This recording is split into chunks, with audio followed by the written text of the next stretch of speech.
السلام عليكم ورحمة الله وبركاته.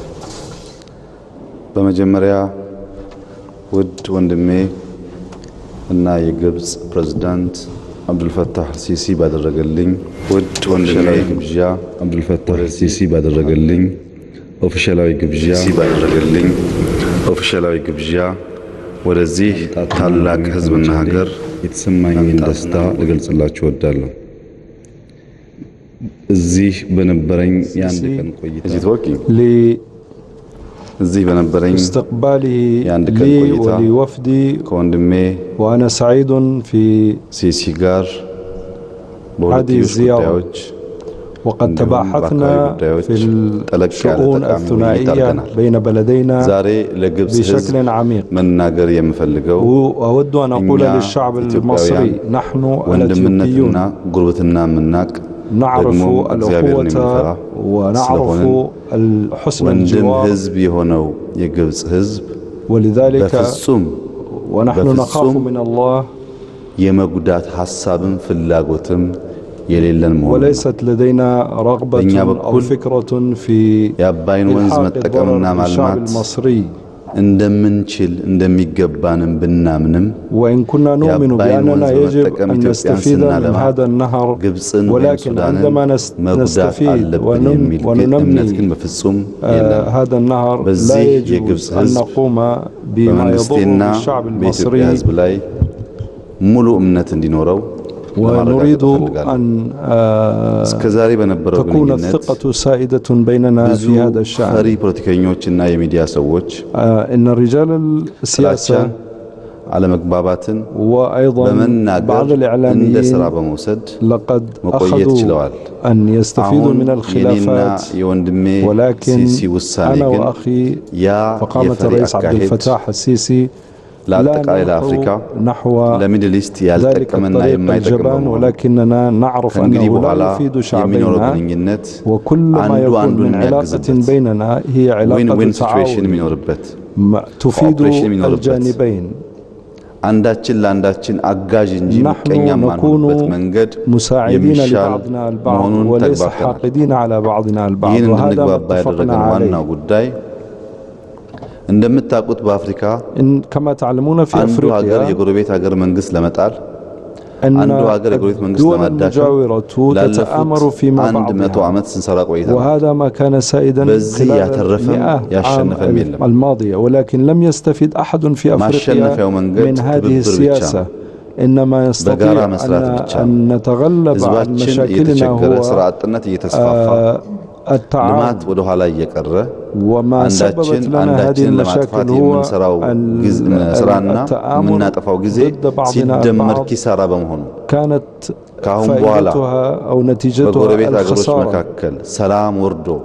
ونحن ما نريده أن ننسى ما كان في الماضي ونبدأ مرحلة من المحبة والمودة والتعاون، وأن نكون نغير مناطقنا، وأن نكون نحتذي بمثال الآخرين الذين تطوروا.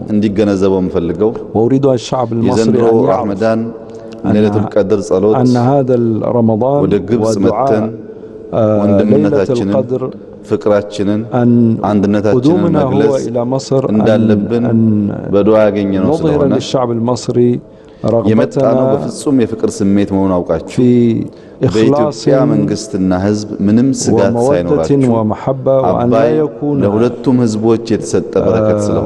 الشكوك نحو أثيوبيا. نحن رغبتنا هو أن نستخدم حصتنا، وأيضا أن نؤكد لكم أن تصلكم حصتكم، وأن لا يكون الشك بيننا. نحن سنهتم بالنيل ونحافظ على حصتكم، وسنعمل أن تزداد هذه الحصة أنا وأخي عبد الفتاح السيسي.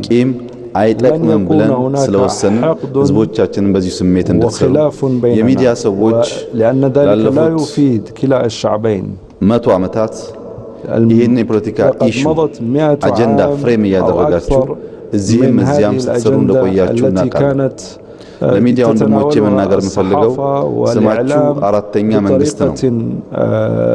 አራተኛ መንግስት ማለት የጥፋት መንግስት ማለት አይደለም።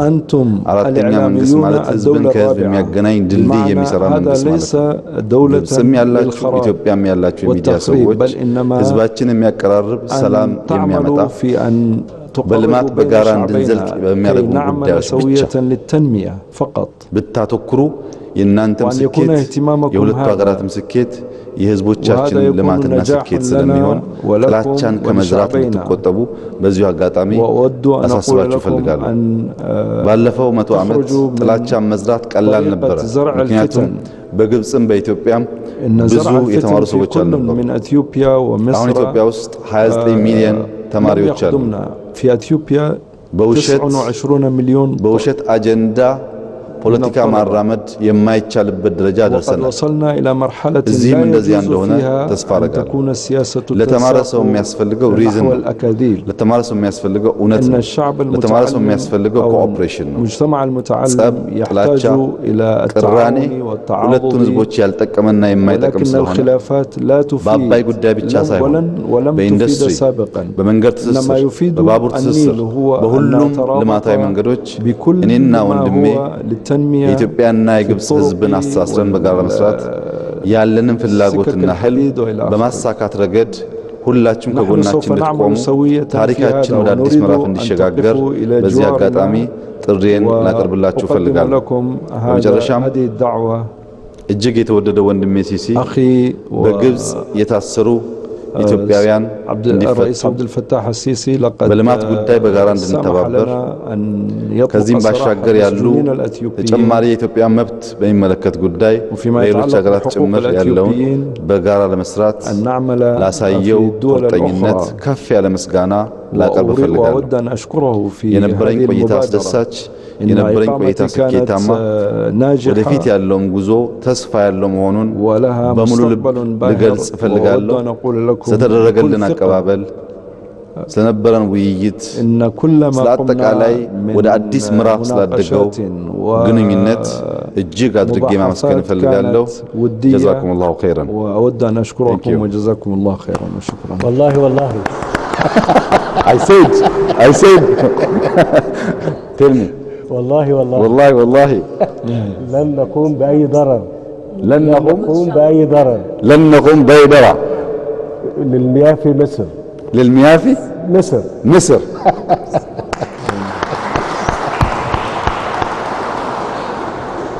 My government and my people, we don't have an intention to harm the people of Egypt and the government of Egypt. We want to cooperate, work with the people of Egypt in any area.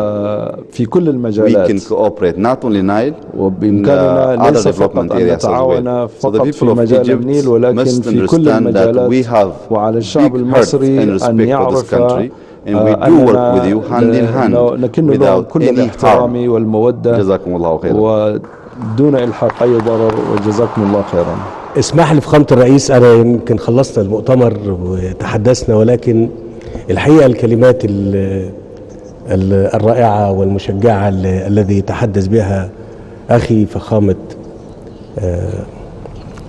الرئيس أبي أحمد على العلاقات وشكل العلاقة بين مصر وإثيوبيا، اللي احنا انطلاقا من حجم التفاهم وحجم الثقة اللي تم ترسيخه خلال مباحثاتنا ومن خلال اللقاء اللي تم النهاردة في مصر، هتتحرك أجهزة الدولتين من أجل تحقيق هذه العلاقة وهذه الشراكة الاستراتيجية بين البلدين. نحن في مصر، وأنا يمكن عايز أكد لك أن كل المصريين يكنوا كل التقدير والاحترام والمحبة والأماني الطيبة للشعب الأثيوبي ولكل الشعوب المنطقة. احنا عايزين نعيش، لكن كمان عايزين الآخرين يعيشوا. واحنا زي ما اتفقنا فخامة الرئيس ان احنا هنتحرك بمنتهى القوة لتحقيق هذا الهدف. شعوبنا تنتظر منا الكثير، واحنا قادرين من خلال الثقة اللي تم بنائها وتأكيدها ان احنا نقدر نحقق ده.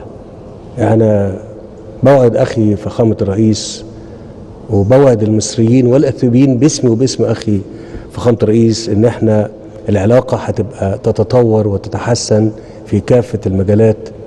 وبأكد من خلال تأكيد فخامة الرئيس، لأن هو زي ما انت شفتوا كده كان بيكلمني دايما يقول لي والله لن تجد ضرر مننا، فأنا حبيت ان انتوا تسمعوها منه وأنا بشكره عليها.